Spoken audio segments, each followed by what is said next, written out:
Good morning. It's Wednesday, June 12th. I'm Olivia Morrow, Channel 18 intern. Paula is watching me from behind the monitor today. On Barnstable Today, it's all about marine life, their habitat, and how the town of Barnstable supports all of our residents. Now for a look at municipal and legislative notes. It's plover season. As we move out of this cold spring and into the heat of summer, the sun is shining and the beaches are in bloom. The Natural Resource Officers have discovered 37 nests between Trail 1 and 2 on Sandy Neck Beach. The plover's nests are predicted to hatch before the 4th of July weekend, giving the beaches some leeway and extending access from 0.7 miles to 0.9 miles. If you have any further questions, please contact 508-790-6272. Our hours are 8 a.m. to 9 p.m. at Sandy Neck Gatehouse. It's a real celebration this week on Turtle TV as we follow the growing journey of our Channel 18 turtle friends, Winkin, Blinkin, and Nod. Let's return to when our turtle friends first emerged through the sand and learn what the Terrapin Head Start program is all about.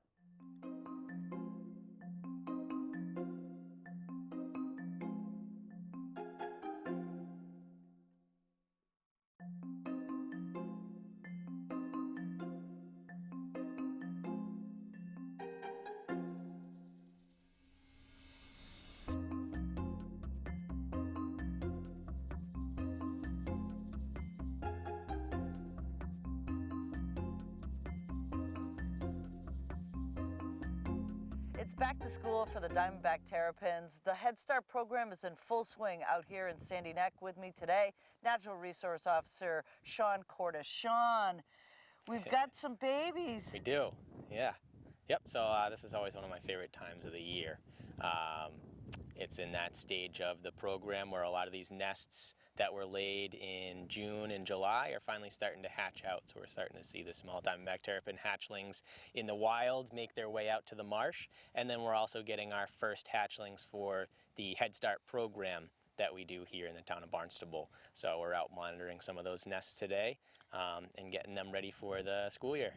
Right, so let's talk a little bit about this Head Start program and why it's necessary for these little turtles to really survive in the wild now. Yeah, so the Diamondback Terrapin is a protected species in here in Massachusetts. It's listed as threatened. A couple of reasons for that. Historically, the Diamondback Terrapin was actually hunted for food for a period of time. Turtle soup was a delicacy back in the 19th century, early 20th century, and then habitat loss certainly had an impact on their populations as well. Salt marshes, like a lot of wetlands, have been destroyed and filled in over the years. So we have these few remaining populations here on Cape Cod, the one in the town of Barnstable being out here in the Barnstable Great Marsh, and they nest right here at Sandy Neck Beach. So because their populations are historically lower than they likely have been, it's that much harder for for them to be able to continue this process year after year. Terrapins generally survive by laying a lot of eggs, and a small fraction of those eggs will naturally make it to adulthood, but the percentage is only about 1 in every 100 eggs. We've faced a lot of issues here with predation on both nests and hatchlings, so this Head Start program is a good way to be able to combat some of that and get some of these turtles sort of bigger and stronger than they would be in the wild before we release them back out, which should bring that chance of survival up quite a bit. Right, so they don't follow rules of the road or anything, so a lot of these are like literally in the middle of the trail where they'll lay their eggs. What happens when that is, like, vehicles are passing through this all the time? Yeah, exactly. So the trails that these Diamondback Terrapins cross when they go from the marsh into the sand dunes where they nest is also made out of sand. So generally it's a hiking trail for most. There's only a few vehicles that can access these trails because there are small camps and cottages out here. But to a terrapin, that trail is no different than the sand dunes beyond it, and so it looks like a good nesting spot for them.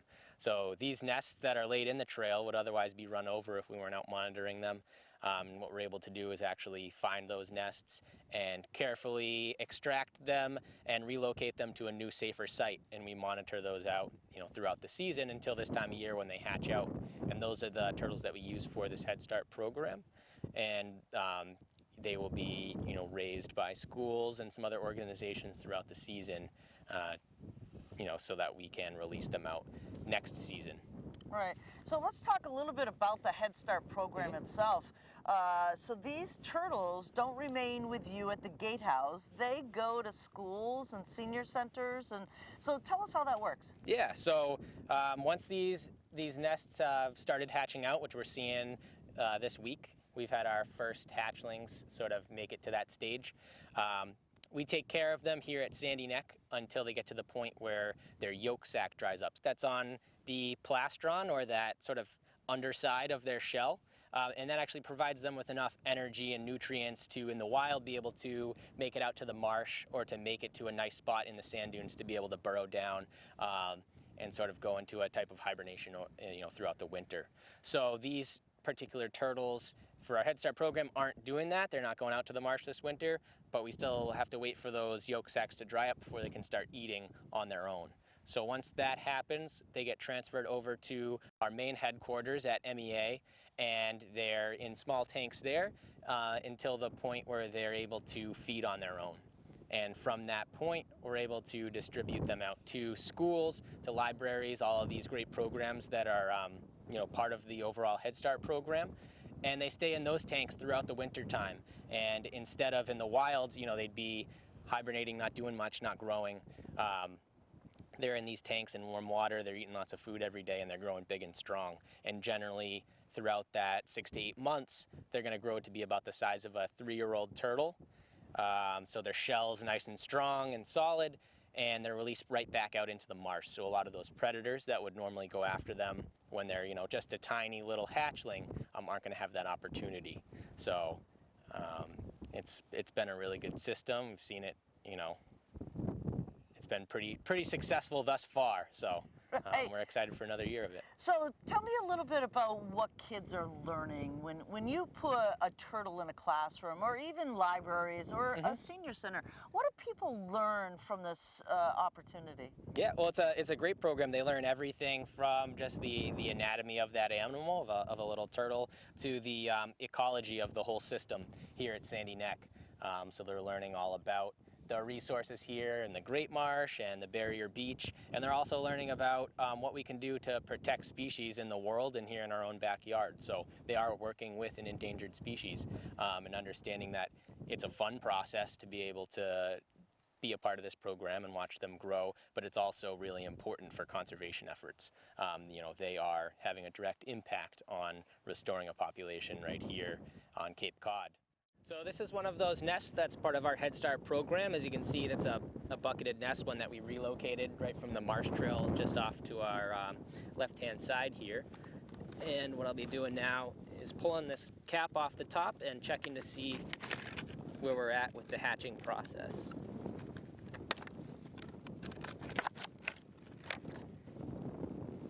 So we have a couple of hatchlings right here on the top, which is a good sign. So we'll be pulling this nest and bringing it back to the garage here at Sandy Neck to evaluate the rest of the hatching. But both of these individuals look nice and healthy. They're a good size, and if you look at the bottom, they still have a little bit of that yolk sac, but it is starting to dry up pretty nicely. So we'll probably have them for a couple of days before they go back to the office and start swimming around and hopefully feeding pretty soon here as well. So we can check real quick and just see where we're at with the rest of these eggs in here. So we have a few more in here as well. And it's interesting, you always have to be very careful at this point. Not only are the eggs delicate, but you'd be surprised at how soft the shells are on these hatchlings when they first come out. Even though they look, sort of just like a miniature version of some of the adults, they're still quite fragile at this point in time, which is why at this size, predators can be such an issue. There's, everything from birds to raccoons, and fox can sort of eat them whole. We'll take the whole nest back with us. Oh, because now they're hatching out, so they've started the process. So we'll put them on a heat lamp as the rest of them continue to incubate. One. But yeah, it looks like most of them have already hatched. Sometimes it takes a while for them to either emerge out, and oftentimes too, one of the other things that they can do in the wild is when they hatch out, they actually stay right there in the nest bowl and just wait until the spring to emerge and go out to the marsh. Wow. And again, that's you know, an adaptation to help combat the fact that there's so many predators. So if every single nest hatched out and went straight for the marsh, there are chances of you know, even just a couple predators taking most of them out as high. So. My goodness. Are they Yep, alive? there's at least 2. Yep, they're alive. So I'll I think they're enjoying it. God. But yep, they are ready to go. There's another one down below that. Wow. 5. You can see there's, you know, an egg in here too that's still unhatched. A couple of them. Oh my goodness. Look at that. Oh my gosh. That's so cool. Yeah, I'll see if I can show you guys that real quick. Yeah, there's one in here that's ready to hatch.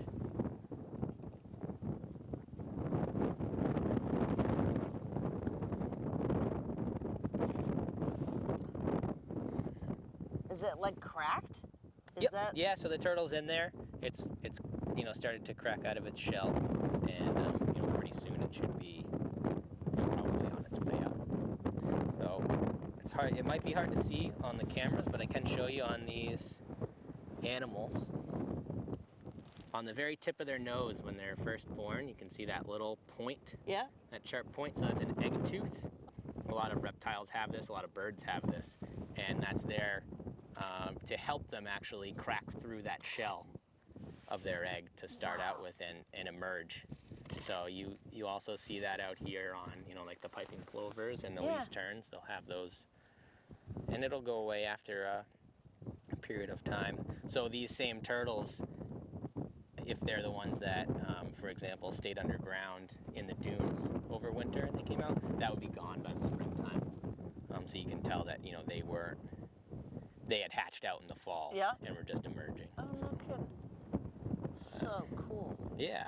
One of the things we have to be careful with when we do catch them at this point is there's potential that they could, if they don't hatch out of the egg fast enough, they can actually dry to that egg and get stuck, and it can pull the yolk sac out. Off, yeah. Which does happen in the wilds, but yeah, we definitely are mindful of that and careful to make sure that they get ample opportunity to not do that.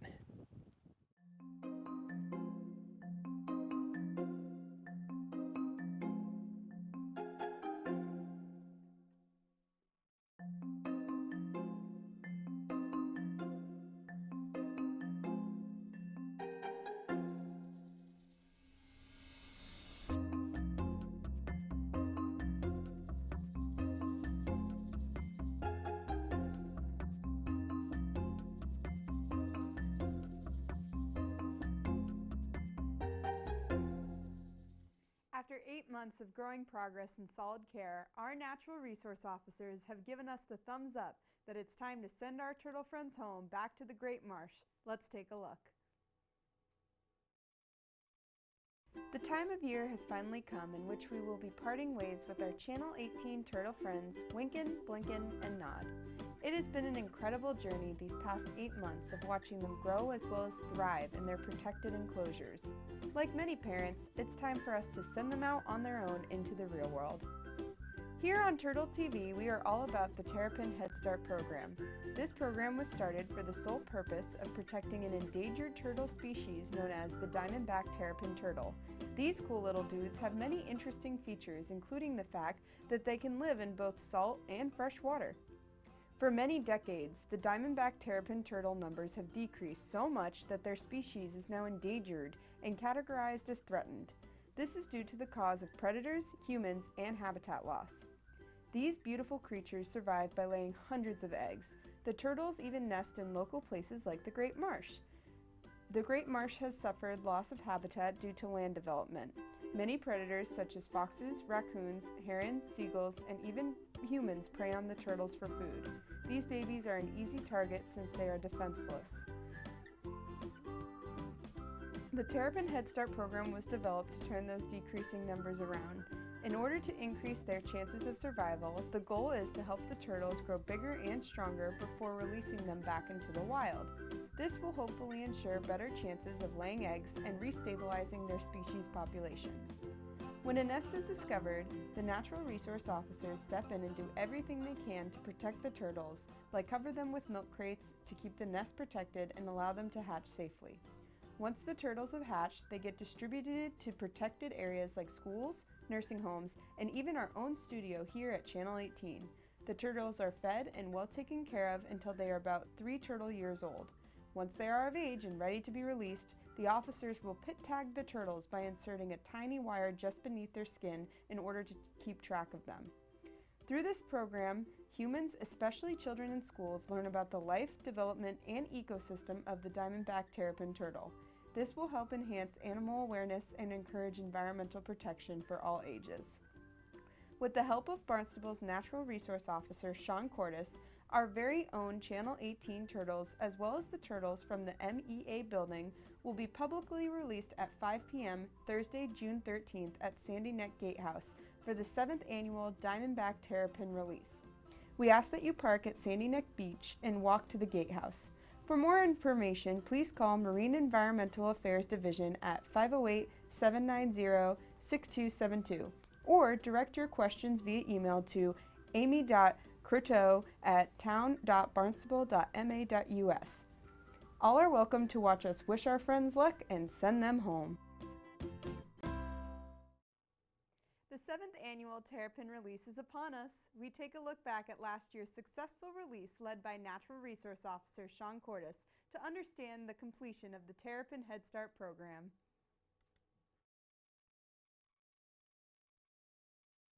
For those of you who don't know me, my name's Sean Cordes. I'm a Natural Resource Officer here for the town of Barnstable. Lucky enough to be stationed here at Sandy Neck Beach pretty much full time. I'm out here just about every day. Sandy Neck's actually comprised of over 4,700 acres of protected land.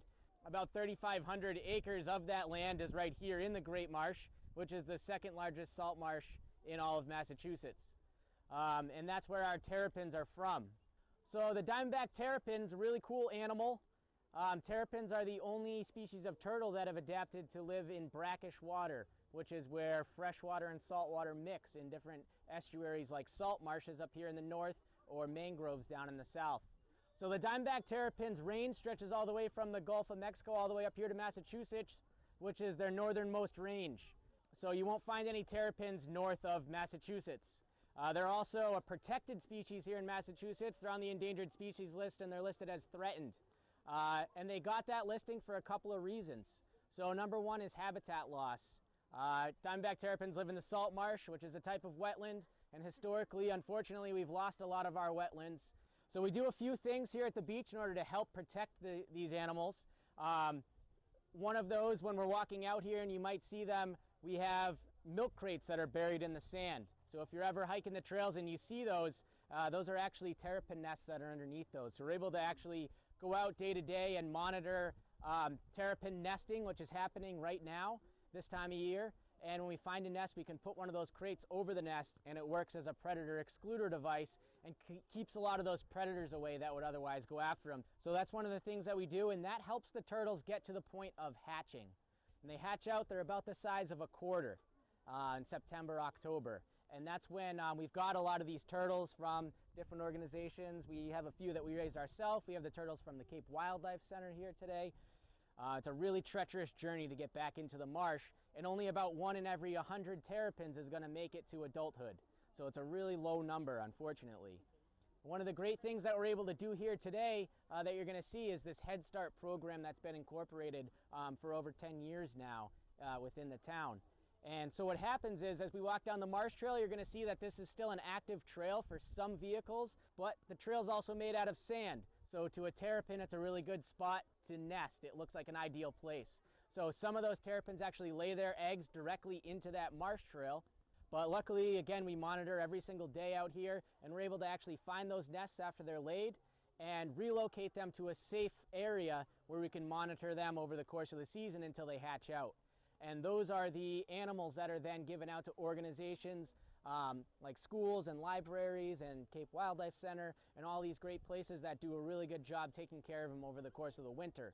So they're staying in nice warm water, they're eating lots of food, and by the time they're released here today, they're going to be about the size of a 2 or a 3-year-old turtle. So their shell's nice and big and strong, and a lot of those predators that would otherwise go after them don't really have the opportunity to do that anymore. These turtles are getting released directly into the marsh where they're going to spend the rest of their lives, and so their potential for survival into adulthood should be much higher.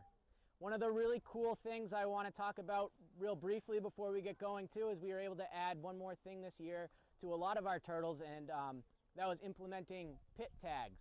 And what a pit tag is, if any of you guys have pets and you've ever had your pet microchipped, it's a very similar thing. So it's just a little piece of wire that gets implanted just below the skin on one of their hind legs. And when you use a scanner over that, it has a unique ID code, and that can tell you where that terrapin came from, what year we raised it, what school it was raised in, even what classroom or what library or whatever it was raised in. So it's not an active tag. We can't track them day to day and figure out where they're going or what they're doing, but it also stays with them presumably for life. So in 40 years, if a terrapin's still nesting out here that was pit tagged, you could still, if you encounter that animal, you could scan that and know exactly where it came from and how it's doing. And so it's going to allow us to have,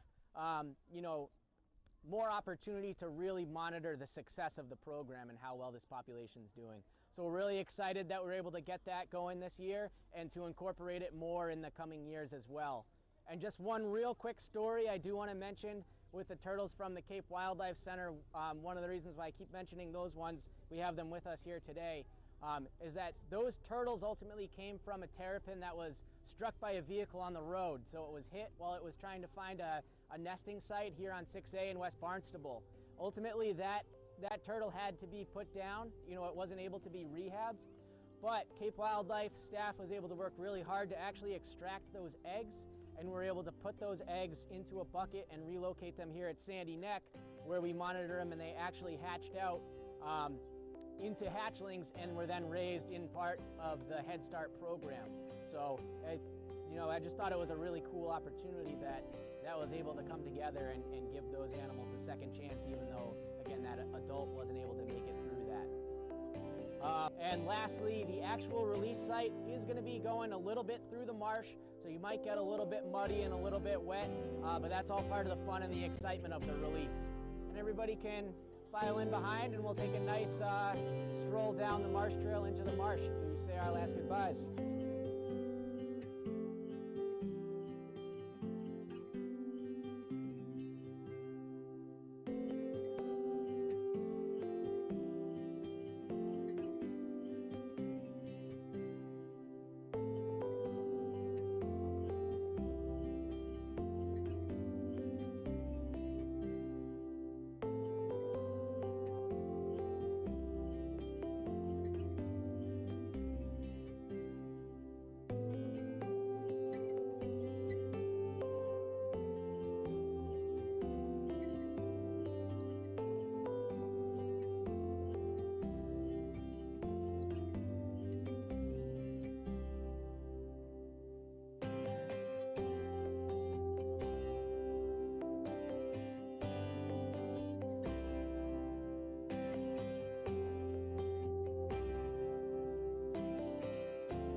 Up next, things to do, places to go, and turtles to meet.